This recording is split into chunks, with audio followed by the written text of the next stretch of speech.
got me into disc golf was the longing internally to want to do something different, you know. So I just decided to step out of my box and try something different.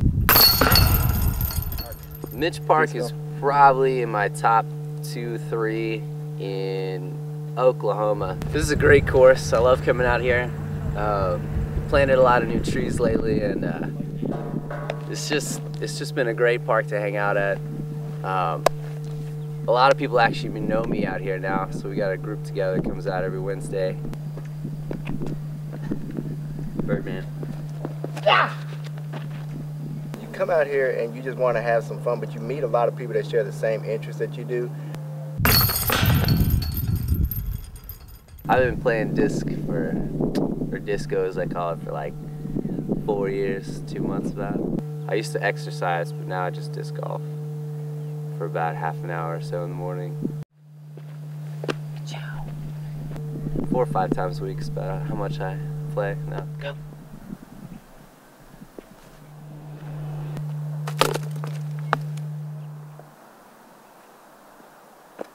Mitch Park is a really relative location to find. It's like right up here in North Edmond, off of Covell.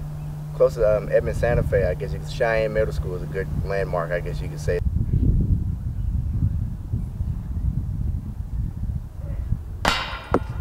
Just look for the nice colors and the friendly people. You'll find it.